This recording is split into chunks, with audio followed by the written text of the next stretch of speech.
Isaïe le prophète a écrit : Voici que j'envoie mon messager en avant de toi pour ouvrir ton chemin.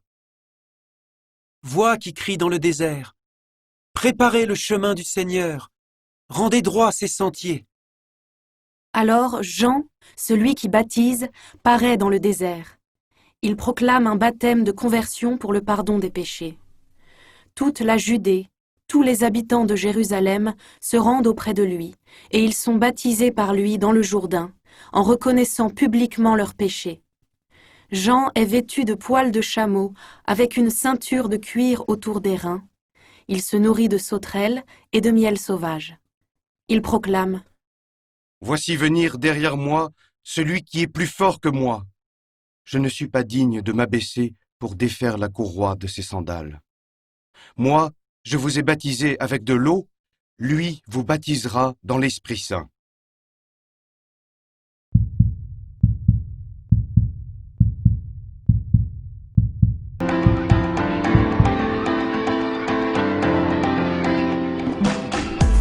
Isaïe le prophète a écrit : Voici que j'envoie mon messager en avant de toi. Isaïe, il a vécu des centaines d'années avant Jésus, mais déjà il faisait la même chose que Jean-Baptiste, il préparait déjà le chemin du Seigneur.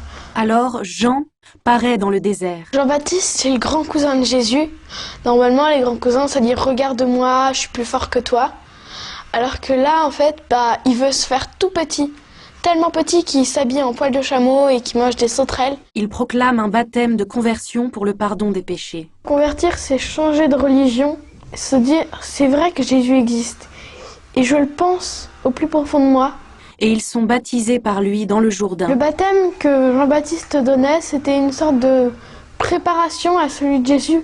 En reconnaissant publiquement leurs péchés. Ils ont dit « oui, j'ai fait ça ». Mais si jamais je dis « non, j'ai pas menti, j'ai rien fait du tout »,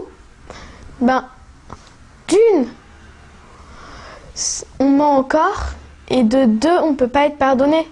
Les parents peuvent pas pardonner leur enfant s'ils leur avouent pas leur faute. Jean est vêtu de poils de chameau. Extérieurement, Jean est très laid. Mais quand on réfléchit bien, en fait, Jean, il est très beau.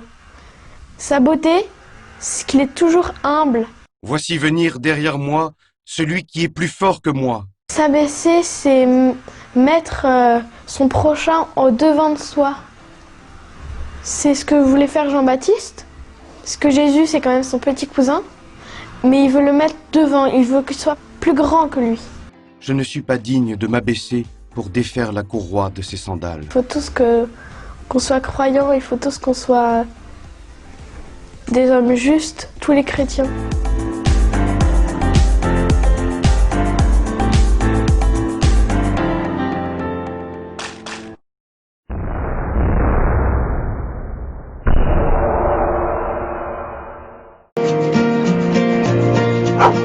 Oui, tu me demandais, Théobule, si finalement Dieu était venu pour tous les hommes. C'est ça ta question ?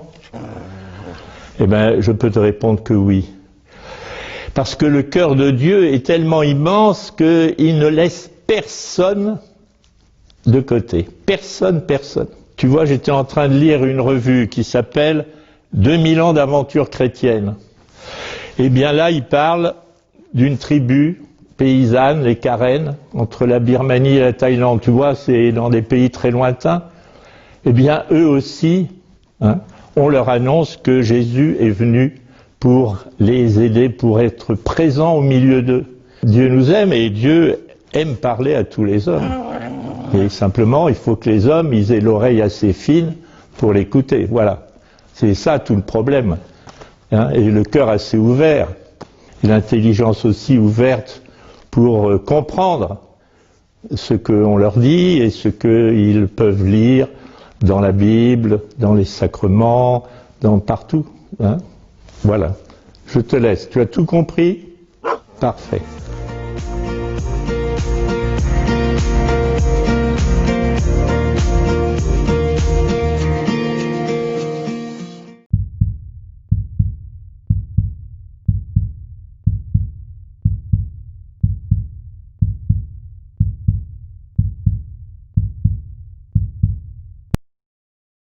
Jésus disait à ses disciples : Prenez garde, restez éveillés.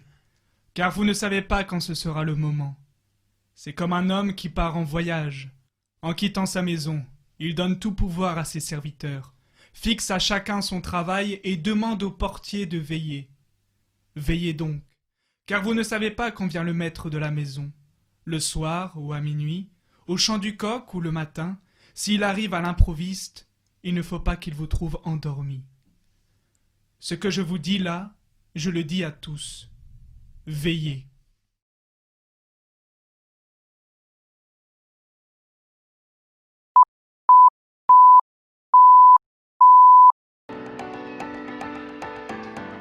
C'est comme un homme qui part en voyage.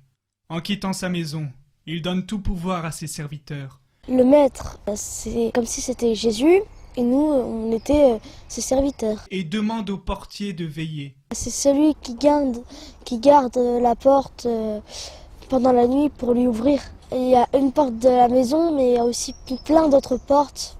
Exemple, dans notre cœur. C'est comme si tu restais éveillé et t'attendais que Jésus il vienne vers toi. Veillez donc, car vous ne savez pas quand vient le maître de la maison. Quelque part, mais on ne sait pas quand il va revenir. S'il arrive à l'improviste, il ne faut pas qu'il vous trouve endormi. Endormi, c'est quand tu dors. Il faut pas que le maître il voit qu'on dort, parce que si on dort, eh ben, le maître il va toquer à la porte. Mais c'est qui va lui ouvrir? Parce que si tout le monde dort, bah c'est qui va lui ouvrir? Donc c'est un peu à ça que ça sert un portier. Ça nous arrive d'être endormi quand on est en colère, par exemple. Du coup, ton cœur il est un peu en pierre. Et parce que soit t'es triste, soit t'es en colère. Toutes les émotions négatives. Ce que je vous dis là, je le dis à tous. Veillez. Jésus nous demande de rester éveillé à ce qu'il n'y ait pas de mal entre nous ou en soi. Et c'est comme si moi, je gardais mon petit frère. Si je dormais, et il y aurait du mal entre ma sœur et mon petit frère. Mais je dors jamais. Parce que quand même, s'il y a une dispute, c'est qui va intervenir? Je suis le plus grand et ils m'ont fait confiance. Moi, je me sens mal de les avoir trahis parce que je les aime bien, mes parents. J'aime pas trahir les gens. Et mon cœur, il est triste. On est triste parce que tu te sens mal. Je pense qu'il dit de rester veillé à ce qu'il n'y ait pas de mal entre nous, dans le cœur, en soi, par exemple.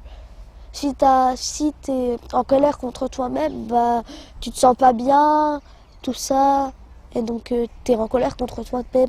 T'es en colère contre toi-même, tu te sens pas bien. Notre cœur, il est plein de joie, il attend que Jésus il rentre dans notre cœur et qui nous sauve. Donc tu ressens de la joie avec Jésus dedans.